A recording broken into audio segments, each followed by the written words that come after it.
you. Last but not the least, we have another very multi-talented and also multilingual person beside me. Si Miss Candice Tan is a well-known host. She's a host of Chinatown TV and recently became even more popular.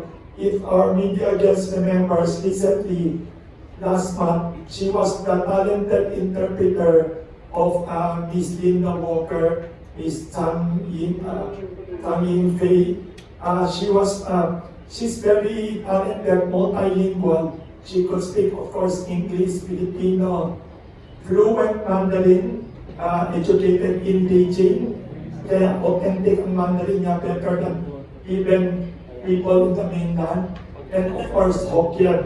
And she has also an important part of this. She is also from this Club Blossom, and also a graduate of Ateneo de Manila University. Let us welcome Miss Candice Tan to say something about the movie and her role and why we should support this entertaining, inspiring cartoon film. Hello, hi, magandang araw. Welcome back. Yes, so nice to be back here, Kamuning. So hello po, ako po si Candice Tan, and I was si Rohua. I voiced Rohua, our plum princess. So yun, thank you so much for joining us here, and I just want to say na you all should really check out the film because it's very beautiful. Maganda po yung story at sobrang na-amaze din po ako sa character ni Princess Rohua kasi through her, nakita mo talaga na how courageous she is and how selfless she is. I feel like this is a very good movie para sa mga families, especially for children. You'll really learn so much values in this. It's not just a cartoon, like parang saya-saya lang, hindi po. Talagang may lesson po siya. So, I really believe that this movie should also be shared to mga schools, universities, to get to know the culture of China, as well as to really see the values of friendship, family, and being true to yourself. So, yun po. Thank you. By the way, I know she is also a singer during her hosting of many important events. Favorite siya ni Mayor Isko pag nag-event, biglang siya nag-uusap niya, si Candice, yeah, we have here a stellar cast of panelists. Welcome to everyone. So, any questions you'd like to ask?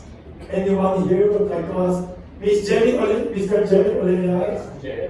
Mr. Jerry Olea is a veteran entertainment columnist and editor. Now with Web.ph. Nabanggit naman sa press release that this animated film is AI assisted.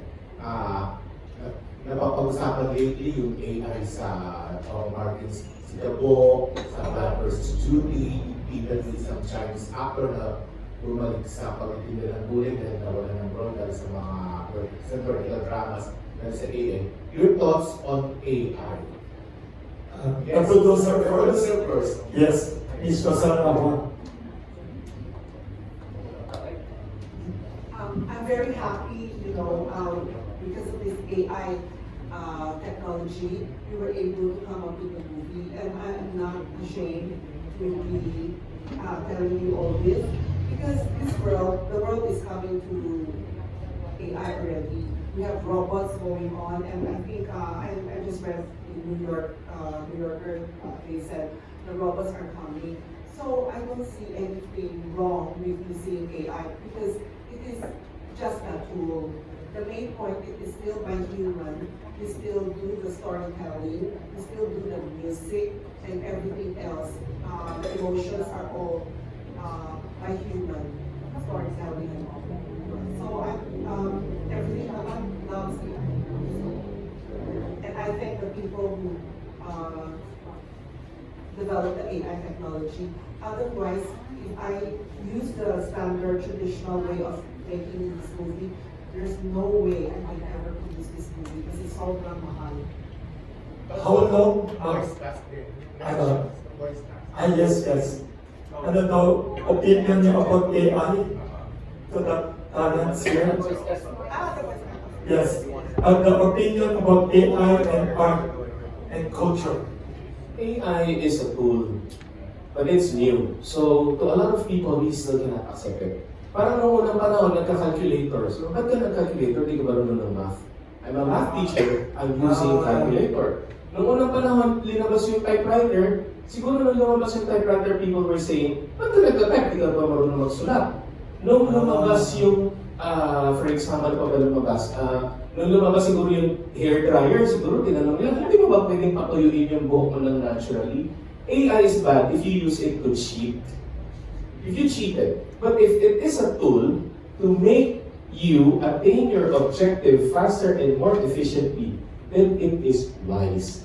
We watched the trailer. Are we entertained? We were entertained. So you were able to attain your objective. Ano ba objective mo? To tell the story.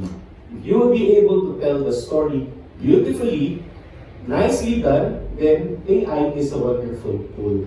After all, nabubuhay tayo ngayon, we need a lot of tools. Pero kung ginamit ko yung AI, pinakanta ko, kasi sinabi ko, boses ko yun, then yun ang masama. That's my own opinion. So, I think we all have to embrace this AI. We need to be able to use new technology. These are tools to make us work more efficiently. Hindi magiging tayo lang i-control ng AI na, like yung mga staff ko, no? For example, I said, mag-issue ka ng announcement. Ganito gawin mo. Use AI, and then I'll check. You know, 10 out of 10 times, mali yung message na nagagawa ni AI. Aayusin ko. Ginamit ko rin ni AI, pero tama ang message. Bakit? Kasi nag-iisip ako. Ginawa ko siya tool. Yung isa naman tinatamad ay magtrabaho, gumamit na ng AI. So at the end of the day, I guess, it is how we make use of this tool. Okay? Thank you. Very interesting. Yes. Mr. Don Kuno, your opinion, AI and art. Yeah, well, I'm actually really glad that you asked this question. I'm actually the co-founder of a company called Visera AI, and last year we did the first AI filmmaking hackathon in the Philippines. So I actually know quite a bit about this topic. So yes, it is a very polarizing technology currently, but like everyone has said, it's a very important tool, and there's definitely a certain way that it should be used. There are ethical ways to go about using the technology, mainly by establishing that your content was already conceived prior to iterating it on any type of LLM or any type of software or generative AI. So I could talk about this all day, but I don't want to take up all of the time. But basically, yes, this is actually really great that we're doing stuff in AI. And honestly, you don't want to get left behind right now, because I think right now people are scared of the technology. They're afraid of the jobs that could be lost because of it. But the reality is that if we don't move with the times, we're going to be left behind in the same way that Kodak got left behind, and all these other companies that basically didn't know how to basically move the goalposts. So, yeah, thanks. Thank you, Mr. Don Kuno. Next is Paulina Yu. I think walang AI nakakanta kasi galing niya. Yes. I have similar thoughts as well. So originally, I was very hesitant when I heard parang AI kasi yun na nga, nawawala ang mga trabaho ng tao. Pero after speaking to Rosana, I know that, you need to have ideas talaga. Pag wala kang idea, i-feed mo sa AI, hindi ka rin matutulungan ng AI. So, may original idea ka, i-harness lang ng AI yung idea mo and help you build that, no? And parang make it come to life. And after speaking with Rosana about the whole process of how she made the film, I know that even though she used AI to generate those characters doing animation, nag-hire pa rin po siya ng animator na nag-edit ng film. Kasi, syempre, ang ilalabas ng AI, minsan may mali, di ba? Kunwari, yung kamay parang nakadikit dun sa bowl, medyo So, kailangan talagang ayusin ng animator yung gawa ng AI. And at the end of the day, you still need humans to finish that, to come up with that final product. So my stance on it is that you cannot use AI. But walang humans, you can't use AI, right? And the ideas come from our brain. So yun, yeah. Thank you, Ms. Paulina Yu. Ms. Candice Tan, what is your opinion about AI and pop culture and this movie? This movie, alright, with AI. Well, first, I just have to say that I was really in shock. I was really shocked when I found out na marami talagang ayaw ng AI. Kala ko like, oh my God, we're in the future na. We're so happy that there's AI. Personally, AI brought me so much joy. There were so many of these movies na sana ganito na yung ending. So we can't picture it, pero thankfully to AI, nagawa nila. So yun po, I just want to say that I believe that AI is really, it gave a lot of opportunities to different people. Just like how social media gave opportunities to multi-influencers. Maraming mga influencers, like sobrang sikat na nila, artista na sila, pero before talaga just TV, right? So to me, AI is also a creative space for people, like for example, like Achi Rosana. It's really hard for her to produce cartoons, but now that there's AI, she has lived her dream of making cartoons. So I think as human beings, we should always move forward and always embrace science, technology, and never ever think that they are our enemies. They are here to help us. Very eloquent speakers talking. Thank you very much, Jerry Olea, and for all the wonderful, enlightening answers. Yes. Hi, the question is for everybody. Hi, please introduce your name to all the panelists. Kasi kailangan kita pero na-confident.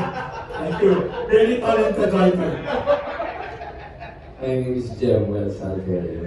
Anyway, in creating this Thank movie, you. this question is for everyone. In creating this AI-assisted movie, when did you feel and where did you feel exactly did the technology end and human emotion begin?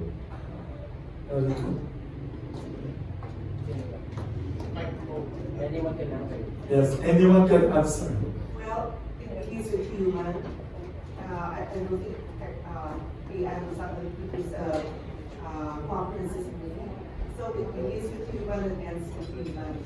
And throughout the movie, I call it a hybrid because they existed and helped each other, AI and human. Good. Can you repeat the question at the last sentence? When you created the whole movie, when and where did you exactly feel that technology end and human emotion again? I think the technology ended with the voice actors. Because all the voice actors, I think, the voice actors are AI. Or the voice actors. Lahat human, di ba? So, everyone. Even yung backing up yung right. So, dito tayo sa mga ating mga voice actors na actually, sobrang impressed ako nung narinig ko yung trailer and the voice actors. Na-insecure na ako eh. Kasi meron ako sa linya, sabi ko, ang gagaling ng mga voice actors. No? Yes, that's true. So, I think it ended there. Because all the voice, the actors, they are still humans. Sila yung mga nagsasalita. Yeah, so you can use 100% AI to produce everything, including the voice nowadays with like tools like 11 Labs, for example, that basically takes a sample of your voice and then can actually just take a sample and then you can put any text and it'll just repeat everything. But that's not what was done here. I can't speak for the production of the animation, but I can speak for the voice acting and the performances, and that pretty much is almost exactly the same as any other animated film production that you would do. It would be the same craziness of talking to yourself in a booth and emoting and doing all of these crazy gestures and sound effects and grunting and all of these different things. So in many respects, it's not really any different from where we're standing, I would say. But of course, you guys can answer yourselves. So my take lang on my side, kasi in terms of the music, like the singing, I do know that in the beginning, binigyan ako ng sample tracks. And the sample tracks, Rosanna wrote the music, the lyrics, and everything. But the sample track, yung is AI generated na yung singer, di ba? And then, I used that as a reference lang. And then I went to the studio. Ayun na, pagdating sa studio, that's where technology ends na, di ba? Kasi me as an artist, I get to decide kung ano yung what emotions I want to infuse in the song. And syempre, bawat phrase, kailangan mo parang i-experiment. O ito dito, pwede kong gawin ganun. Malakas, mahina, or medyo sad, may happy, ganun. Yung pagkanta. And I think hindi siya ma-replicate ng AI. Yeah. So, that's my take. Thank you, Ms. Paulina Yu. Ms. Candice Tan, your answer to General. Honestly, if you watch the movie, it's really the voices, the voice actors were the one who gave life to the drama, to the movie. If you watched it, kasi at first, when we watched it, puro AI yung boses. So talagang, I'm glad that Rosanna chose to hire us to voice for the actors, for the characters here in the movie. So I guess it's really the voice that really brought the movie to life when it comes to like difference of AI and like human world. Thank you very much, Ms. Candice Tan. May tanong tayo from Facebook Live. Isang tanong lang. Sorry, people watching also via Facebook Live. I want to mention this is a Black Blossom movie. Ang tanong nila to Miss Rosanna Wang and the other talents, how do you classify this cartoon movie? Is this a romance movie? Is this a comedy, war, history movie? How do you classify this in genre? And sabi nila, second question sa Facebook Live, what is your view about the Philippine movie industry right now? The prospects. This is your third movie. How is it producing a movie in this environment? Sabi nung taga-Facebook Live, may recent article daw ang Dev.ph na in the past half year or first quarter of the year, ang dami daw ng international films all over Philippine theaters. Very few local movies are being shown in the last several months. As a producer of at least your third movie, what is your view? The first answer. The first is, how do you classify it for people who are latecomers in the Facebook Live? What is the movie about? Is this comedy, romance, history, genre? Yeah, animated musical, musical animated. Musical, very good. Musical animation. Musical animation. Musical For most, animation. it's animation. With romance and action. Yes. Romance. Action, yes. Action. And history. Yes. And war, Or and fictional, historical fiction. Something like that. historical fiction. Something like we portray the town, but then it's not a true story. It's just something period, like a period animation. Coming out September 23 in movie theaters. And our, yes. It's rated G by MRCB. Yes. So I'm very happy Rated with G. the rating. Yes, may tanong. Please introduce yourself. Sir po from S25. Because of using AI as one of our topic po, from the very beginning, mas nag-less po ba ang costing and budget po for the entire production and how about the manpower? At the time, how many months? How about the manpower? Pag inalas din po ba yung paggawa? Less, everything less. In terms of costing, everything is less, and manpower lesser, and then time also. How many months? Also kind of long because our AI tool is in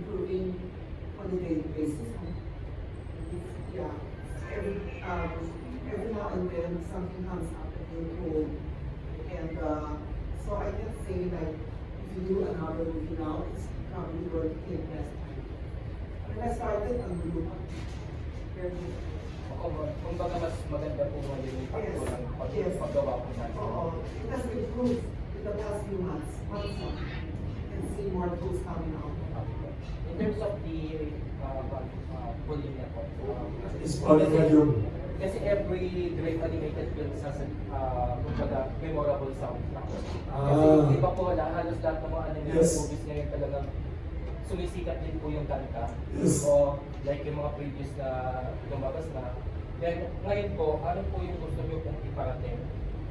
Maramdaman ng tao sa music in terms of storytelling. In terms of the music, it's very rich. I know yung influence nga is may mga Chinese instruments, gano'n, na mixed with a little bit of Western. So, very epic. Talagang grande yung music niya. Pag pinanood mo yung, yung movie, even yung walang kanta, mag-goosebumps ka pag narinig mo yung soundtrack.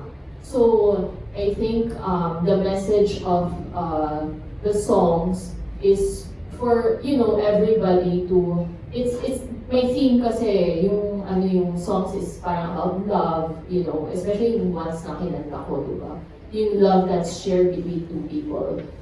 It's a beautiful message, and yun na nga yung sinabi ni Rosana kanina na yung message ng film is about, your being true to yourself and finding out who you are, na hindi ka mapaka-influensya ng, sa iba. So, it's about that, and then yung family, yung honor, yung gano'n. Marami siyang themes. So, bawat isang music actually, may story yan, and it explores different themes in the films. And kumbaga parang iba-ibang flavor ang dumadating. Yeah. Okay. And last na lang po linawin po natin. Ang ibig sabihin, kayo po yung sa original theme song. Tama po. Pero in terms po dun sa mismong pelikula, ang kumakanta ay si Candice. Or switch po sa voice niyo. Ako po yung voice ni Rohua. Tapos may Rohua is singing, siya po yung voice. Ako, nasa switch kami. So dalawa sila for one famous love princess. Pero ko na naman